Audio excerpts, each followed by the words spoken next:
ফারাজ ভাই, আমি আপনাকে একটা জিনিস দেখাতে চাই। এই জিনিসটা একটু দেখেন ফারাজ ভাই।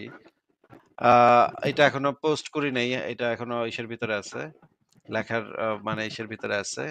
লিখতেছি, শেষ করতেছি। দেখেন, সহিহ মুসলিম হাদিস নাম্বার হচ্ছে ৪৫৩২। সেখানে দেখেন আ খন্দকের যুদ্ধের সময়ের ঘটনা। এই খন্দকের যুদ্ধের সময় রাসূলুল্লাহ সাল্লাল্লাহু আলাইহি ওয়াসাল্লামের সাথে ছিলাম। সে রাতে প্রচন্ড বায়ু ও তীব্র শীত আমাদের কাবু করে ফেলেছিল। হুম? এখন রাসূলুল্লাহ সাল্লাল্লাহু আলাইহি ওয়াসাল্লাম এই সাহাবীদের মধ্যে কিন্তু প্রখ্যাত সাহাবীরা সব মুহাম্মদের সাথে আছে। ফারাজ ভাই, এটা কিন্তু খেয়াল রাইখেন। আ রাসূলুল্লাহ সাল্লাল্লাহু আলাইহি ওয়াসাল্লাম ঘোষণা করলেন, ওহে!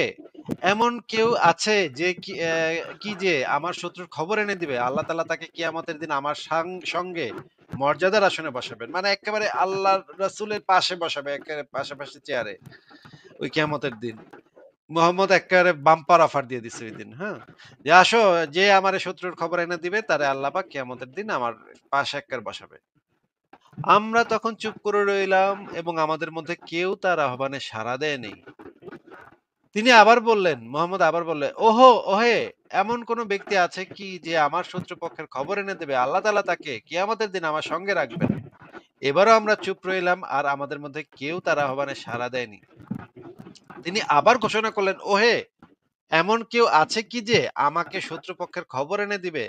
আল্লাহ তাআলা কিয়ামতের দিনে তাকে আমার সঙ্গে রাখবেন।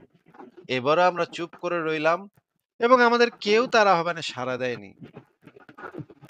এরপরে যেটা হইল, তিনি বলে উঠলেন, হে হুযায়ফা, ওঠো। তুমি দেখেন, কেউ উঠতেছে না ভাই। কোন বদমাইশ, কোন মানে বান্দরের বান্দর সাহাবীরা, নবী একটা কথা কইতেছে, এত সুন্দর বাম্পার অফার দিল, কিন্তু কেউ ওঠে না। ভাই সবাই না, বয়ে রইছে। এক সেকেন্ড, এক সেকেন্ড ভাই, আপনি সাহাবীদের নিয়ে এরকম বাজে কথা বলা তো উচিত না। আসিফ ভাই, এটা তো স্বাধীনতার খেলাফ। হয়তো বা সাহাবীরা বসে বসে ভাবছিলেন, গাটু তোর কাছে যদি আল্লাহ ওহি পাঠায়, তুই আল্লাহরে জিজ্ঞেস করছ না কি জন্য?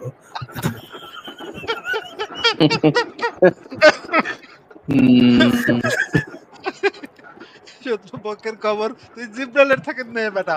তুই এত রাত আল্লাহ আছে, জিব্রাইল আছে, তুই আমাগরে জীবন হুমকির ভিতরে ফালাস কেন? হ্যাঁ, ফারাজ ভাই, আপনার পয়েন্ট ভালো।